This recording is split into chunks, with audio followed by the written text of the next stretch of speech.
Listin Stephen നിർമ്മാതാവ്. ലിസ്റ്റിൻ, ഇന്ന് താങ്കളുടെ പടം കൂടി ആവേശകരമായിട്ടുള്ള പ്രതികരണമാണ് ഈ കഴിഞ്ഞ 4 മാസം, ജനുവരി, ഫെബ്രുവരി, മാർച്ച്, ഏപ്രിൽ, ഈ 4 മാസങ്ങളിൽ തിയേറ്ററുകളിൽ നിന്നുണ്ടാകുന്നത് എന്നാണല്ലോ നമ്മൾ മനസ്സിലാക്കുന്നത്. 4 പടങ്ങൾ 100 കോടി ക്ലബിലേക്ക് കടക്കുന്നു എന്ന് പറയുമ്പോൾ നോക്കൂ, അതിൻ്റെ ഒരു ആവേശം യഥാർത്ഥത്തിൽ പുതിയ പടങ്ങൾക്ക് ഉണ്ടാവുമോ, ഇനിയും ഉണ്ടാവുമോ, അതോ ഇത് സംഭവിച്ചു പോയതാണോ?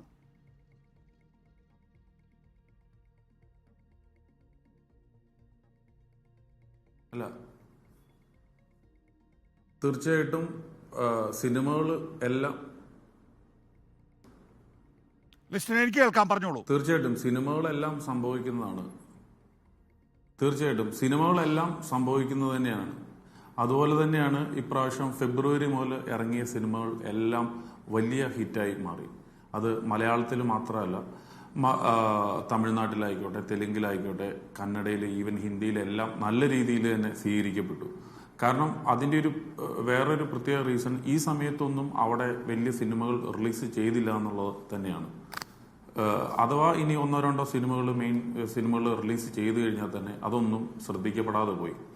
ഇപ്പോൾ തമിഴ്നാട്ടിൽ തന്നെ എനിക്ക് തോന്നുന്നത് ഏറ്റവും കൂടുതൽ കളക്ഷൻ നേടിയ സിനിമ പ്രേമം എന്ന് പറയുന്ന സിനിമയായിരുന്നു.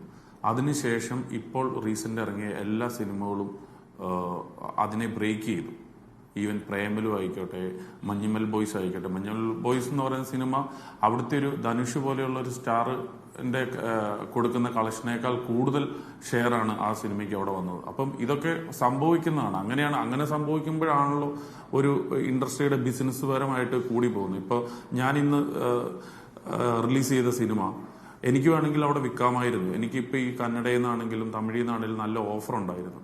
പക്ഷേ ഞാൻ ആ സിനിമ വിറ്റില്ല. കാരണം ഇപ്പോൾ ഓപ്പോസിഷൻ സിനിമകളില്ല അവിടെ. തമിഴിലാണെങ്കിലും തെലുങ്കിലാണെങ്കിലും ഇപ്പോൾ കിട്ടുന്ന കളക്ഷനും വളരെയധികം കൂടുതലാണ്. മലയാള സിനിമകൾ കാണാനായിട്ട് പ്രേക്ഷകർ, മലയാള സിനിമയെ കൂടുതൽ ആളുകൾ വിശ്വസിക്കുകയാണ് ഇപ്പോൾ.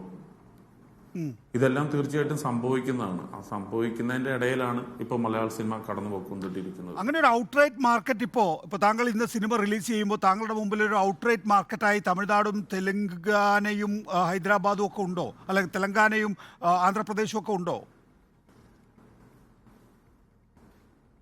അല്ല, ഇപ്പൊ തന്നെ റിലീസ് ചെയ്ത ആവേശം എന്ന് പറയുന്ന സിനിമ മലയാളത്തിൽ നിന്ന് തെലുങ്കിൽ നിന്ന് നല്ല ഓഫർ വന്നതാണ് അൻവർ റഷീദിന്. കാരണം ആ പടം ഡബ് ചെയ്യാത്തത് കൊണ്ടിട്ട്, തിയേറ്ററിൽ റിലീസ് ചെയ്യാൻ വേണ്ടിയിട്ട് ഡബ് ചെയ്യാത്തത് കൊണ്ടിട്ട് അത് കൊടുക്കാനായിട്ട് പറ്റിയില്ല. ഇപ്പോൾ മലയാളം വിത്ത് സബ് ടൈറ്റിലോട് കൂടി മാത്രമാണ് റിലീസ് ചെയ്തത്. അപ്പോൾ നമ്മൾ ഇപ്പോൾ തെലുങ്കിൽ നിന്നാണെങ്കിലും തമിഴിൽ നിന്നാണെങ്കിലും നമ്മൾ അവിടുത്തെ സിനിമകൾ വിലയ്ക്കാണ് വാങ്ങുന്നത്. അല്ലെങ്കിൽ ചില സിനിമകൾ മാത്രം ഒരു വിശ്വാസമുള്ള കമ്പനികൾക്ക് ഡിസ്ട്രിബ്യൂഷനായിട്ട് കൊടുക്കും. അല്ലാത്ത ഏത് സിനിമകളും ഒരു അട്രാക്ഷനുള്ള സിനിമകളല്ല. ഇപ്പൊ വരാനിരിക്കുന്ന പുഷ്പ 2 ആയിക്കോട്ടെ, വിജയുടെ പടം ആയിക്കോട്ടെ, ഇതൊക്കെ ഒരു MGക്കാണ് നമ്മൾ വാങ്ങുന്നത്, മിനിമം ഗ്യാരണ്ടിക്കാണ് നമ്മൾ വാങ്ങുന്നത്.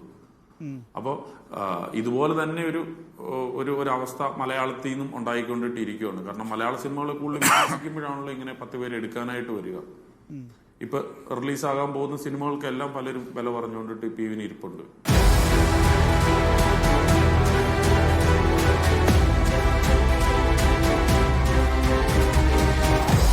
Debate with MV Nikesh Kumar.